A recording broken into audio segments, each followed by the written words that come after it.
gentlemen, to an all-new reaction and review. Tonight, guys, I'm checking out a film from 1987. That movie is Superstar, the Karen Carpenter story.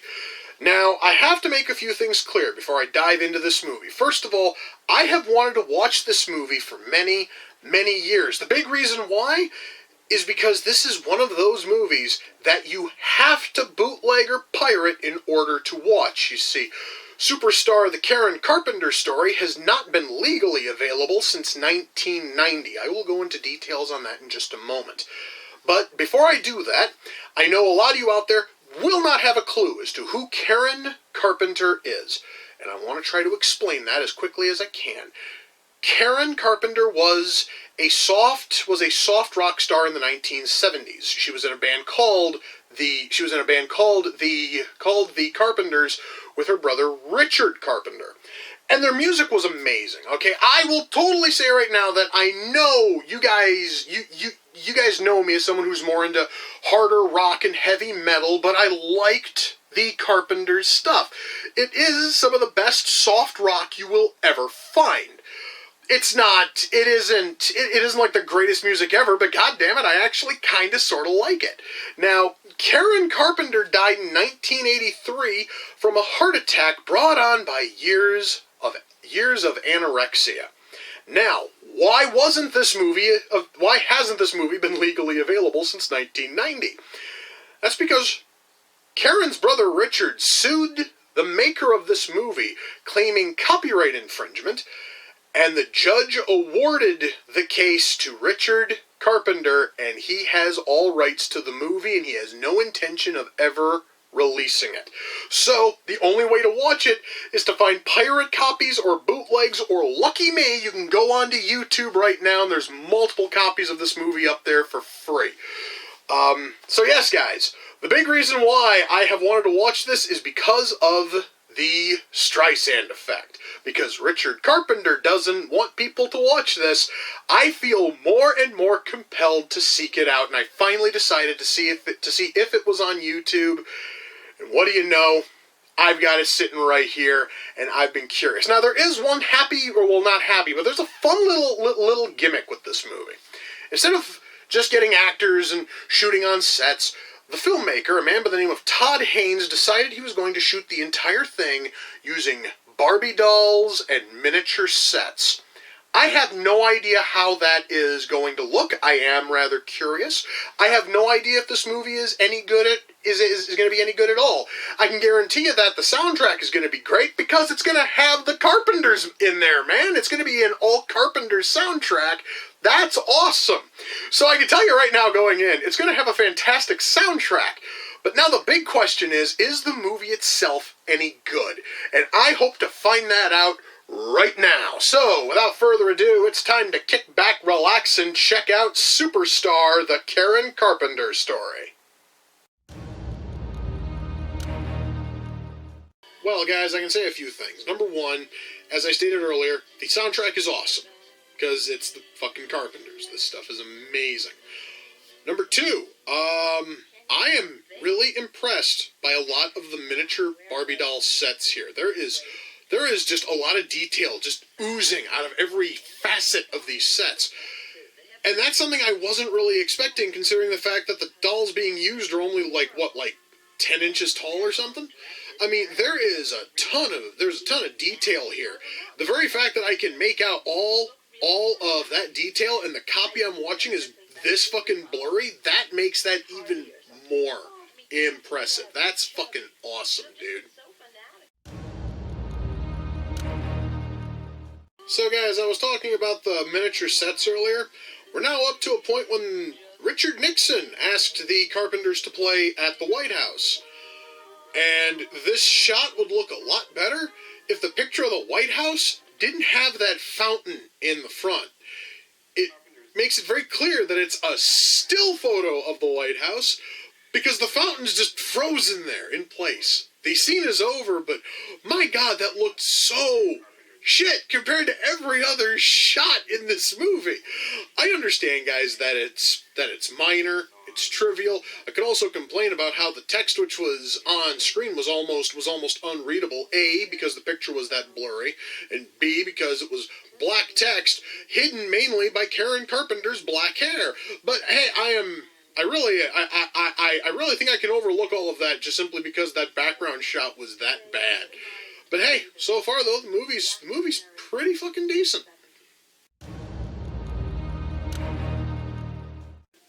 You know, guys, I think I figured out why Todd Haynes decided to shoot this thing using fucking Barbie dolls. It's because Karen Carpenter got so disgustingly skinny during her life that really the only way to properly show it off on film would be with a plastic doll that you can shave the arms down to an almost nauseating thinness. It honestly, guys, is almost painful to see this. And it's just a fucking Barbie doll, man. But oh my god, I've actually seen footage of Karen Carpenter before she died, and they are not exaggerating how thin she is. But oh my god, man, it's almost nauseating to see. Well, guys, that was Superstar, the Karen Carpenter story. Let me, shut that off. Wow, that ending was fucking bleak. Look, guys, I knew going in it was going to end with Karen fucking Carpenter's death. For God's sake, the movie started with Karen Carpenter's death, and we work our way towards it. It's just, you know, I was kind of expecting a little bit more build-up, and instead it's, no, she's back from her anorexia treatments. We get a few flashes of Epicac bottles, because after her treatment, that is what she went to. And then we have a first-person shot of her downing 2 bottles, and then just boom, the end. It just felt like such a gut punch, man. And I'm gonna tell you guys, I went into this thing expecting it to just be a goofy little fucking, like, oddity of a movie. I wasn't really expecting much. My god, this thing is amazing. It is fantastically made from start to finish, barring a few issues. I am going to bring them up. We really should start with writing first and foremost. The writing here is fantastic, and it's going to keep you interested, and it's going to keep you watching throughout the entire film. Mind you, guys, this also is a short movie. It's only about 43 minutes. It is incredibly short. But oh my god, it packs so much into that 43 minutes. Not only do you have the story of Karen Carpenter and how anorexia destroyed her life and led to her death, but they also have essentially a documentary about anorexia, like, slipped in between various scenes. Now, this is done for 2 reasons. One, people who watch this might not know what anorexia really is, and it totally gives you at least all of the details as were known in 1987. But also it helps tell the story better, so they can jump forward in time a bit, and they don't need to go into detail as to what's happening to only Karen, because they now tell you what happens to everyone suffering from anorexia. And it's a fascinating film on that level alone. Our characters are incredibly interesting. You do feel sympathy for Karen as the movie goes on, because you see that she's pushed to this because of fame and because of all these other things, that mentally she felt that she needed to be thinner. It basically is that meteoric fall we hear about so many celebrities going through. This thing here shows how it happened to one of them, and my god, it can at times be one of the bleakest goddamned films you have ever seen.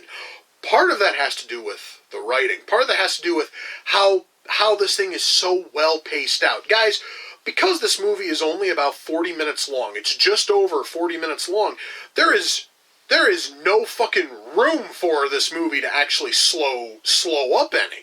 So this thing here has a fantastic pace, and it never stops, and it never lets up. It keeps on going all the way until the closing credits, and my God, it benefits from that. It is so amazing on that level alone. The writing here is amazing, and it is totally enough for you to seek out this movie.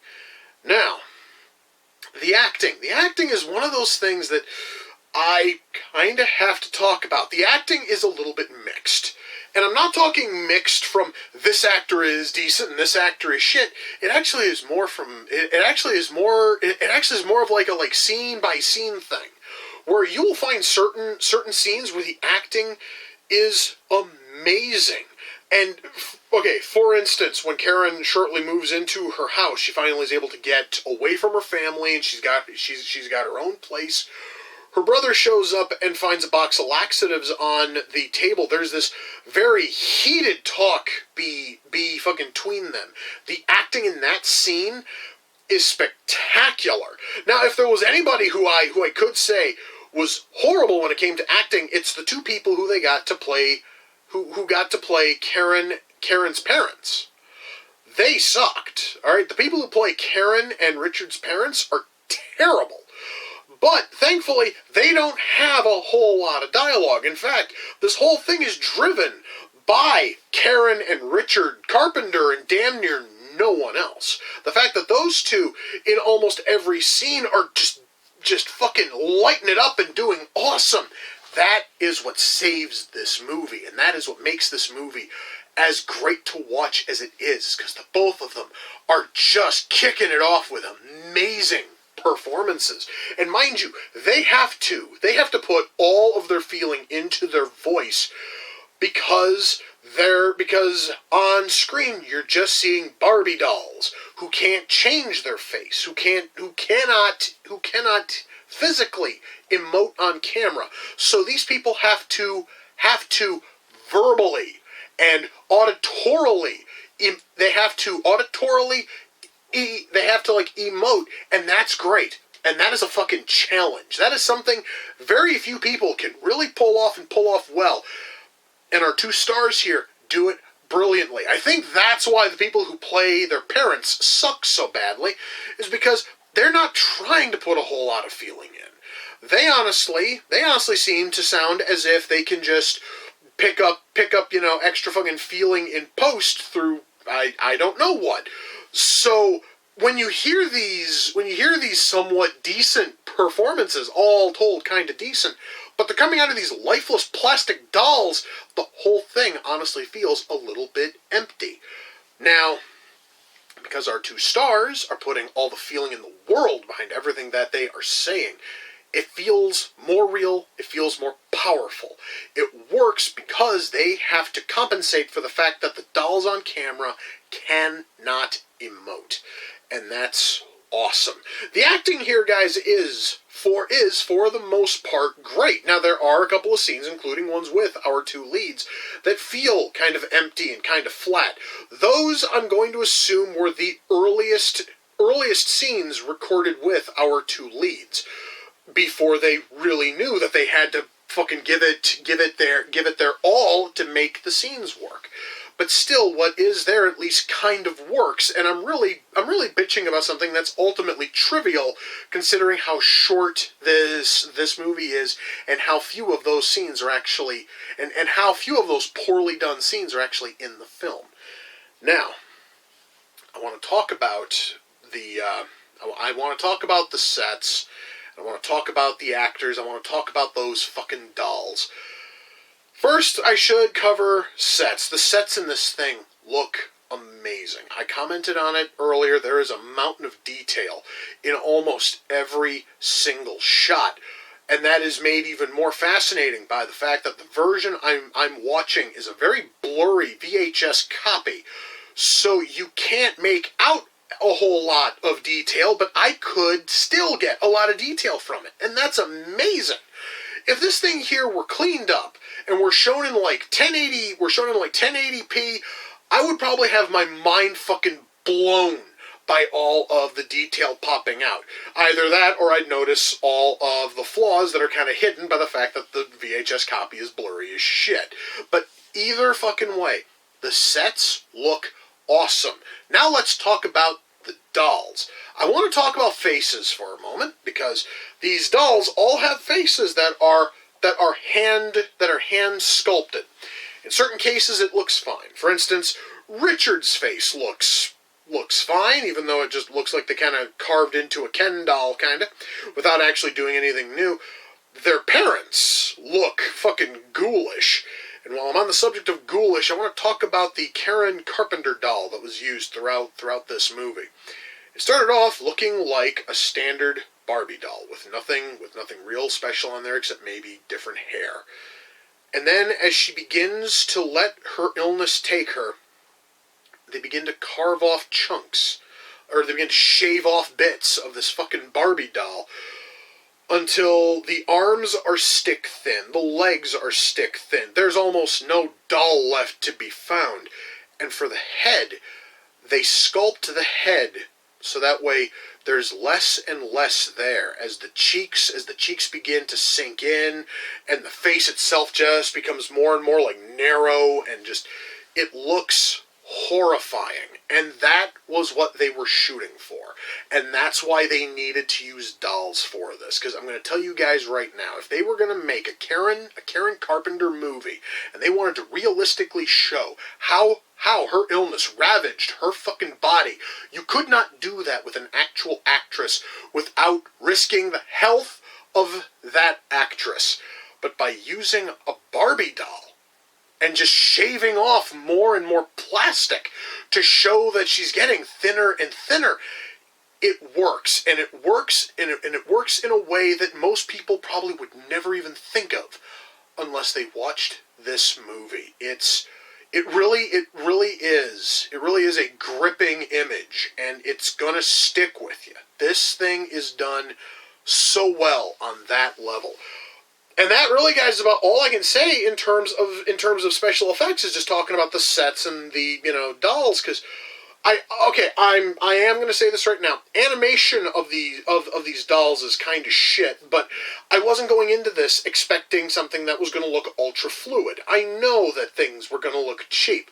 So when a character has to friggin' talk and their body moves slightly, and they're taking an entire piece of furniture with them as their body shifts, I was kind of sort of expecting that, because that's what happens when you have to do this sort of thing, and you're basically just taking, like, Barbie dolls, and you're just kind of, like, moving them slightly when they fucking talk. It's not going to look natural. It's not going to look real, but god damn it actually worked for this movie, and that is saying a lot. So yeah, that's really about all I can say there. I will say that I did happen to like the nice touch of anything which is up close. They actually do use regular, like, human hands. So if it's somebody opening opening a door, or turning on a fucking radio, or picking up a telephone, or whatever, they basically just have, an actor go and reach for it, and then they shoot that, and then they just kind of slip it in there. In most cases, that looks awesome. One time when it doesn't work, and this is kind of a trivial one, is during one of the first Carpenter's performances we see. They keep on cutting to a fucking tambourine. It's somebody slapping on a tambourine.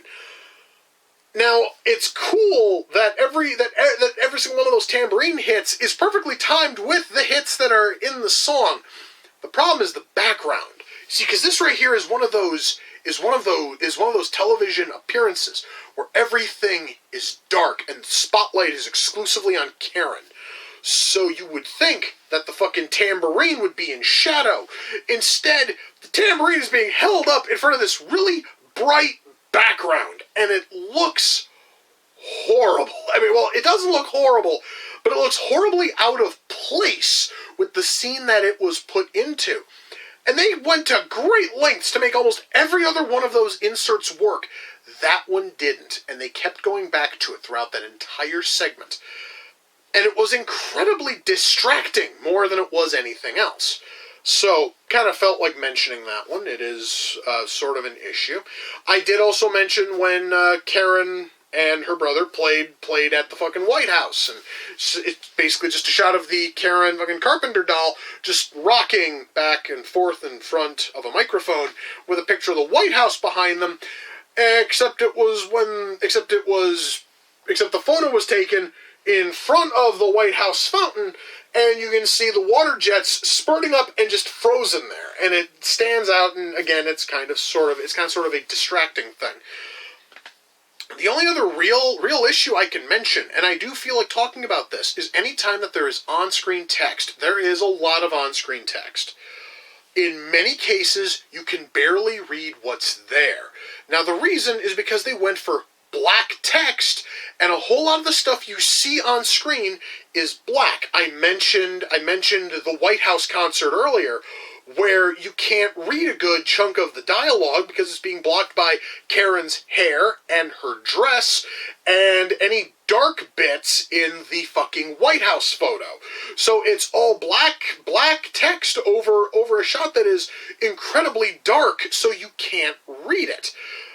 There also is another instance during one of their small mini fucking like documentary bits involving anorexia, where there is information on screen, but you can barely read it because in the background is a shot of a camera essentially panning through an aisle at a fucking grocery store, and about half of the shot is black, so you can't read the text. I was waiting for lighter items to come passing through the shot simply so I could read what the fuck was on screen. That, honestly, guys, is probably the biggest problem which this movie has, is that there's a lot of probably fascinating info which is on screen, but you can't fucking read it because the filmmakers made it outright impossible to read. Now, perhaps maybe if I was watching a cleaner copy of this, I probably could have seen more. But this one here was the longest version I could find on YouTube. There actually is another one, which is about 10 seconds shorter, and I didn't want to run the risk of missing any of the movie. So that is kind of a problem here. The only other thing I can really talk about, guys, is music. And the soundtrack to this thing is amazing. I talked about it earlier. I figured it was going to be a very Carpenter's-heavy soundtrack, and it totally is. But everything else which is in here is the finest soft rock coming straight off of the AM dial in the 1970s. It is some amazing shit. It honestly, guys, is the stuff that I hear on oldies stations at work that makes me smile. It is some of the best of 70s soft rock. I loved every piece of music I heard in this thing because it's basically a best of the 1970s and a best of the Carpenters rolled into one, and that is amazing. So yeah, guys, the soundtrack here is amazing. The only other things I can really talk about are, let me think here. Sound mix. Sound mix is sometimes a little bit iffy. Like, there are actually sometimes like horrendous echoes in certain shots, or you can't really hear a character because the actor is too far away from the fucking mic. That honestly doesn't happen too often, though. It's not really worth ultimately mentioning. When all is said and done, guys, am I able to recommend Superstar, the Karen Carpenter story? Yes, I fucking am, dude. This thing... Guys, once more, I went into this thing expecting just a fucking goofball oddity movie involving Barbie dolls and a pop star who died of fucking anorexia. And what I got was a powerful story mixed with, essentially, a late 80s anorexia documentary. And that's awesome. Okay, what is here is great. And I recommend you guys seek out this thing on fucking YouTube. I know that there's at least 3 copies of it on YouTube. Seek them out. Seek them out not only because this movie's decent, but because Richard Carpenter doesn't want you to fucking see it. And fuck him for trying to hide a movie this amazing from people just because he doesn't like it. You see, guys, according to what I have read, Richard Carpenter sued the maker of this film, Todd Haynes, not only for copyright infringement, but also because the movie apparently implies that Richard Carpenter is gay. I never got that. There was one bit where Karen threatens to expose Richard's like dark side, and looked into it. Fucker was hooked on Quaaludes. That's probably what that was implying in the movie. But then again, I don't know. And neither does Richard fucking Carpenter. So fuck him. Go out and watch this fucking movie, guys. It is amazing. In fact, I am going to do you one better. I'm going to provide a link to it in this video's description. Go out there, guys, give it a watch, and tell Richard Carpenter to go fuck himself. Anyway, guys, with that, we come to the close of another reaction and review. Until next time, ladies and gentlemen, take care, and I will see you all in the near future. Peace.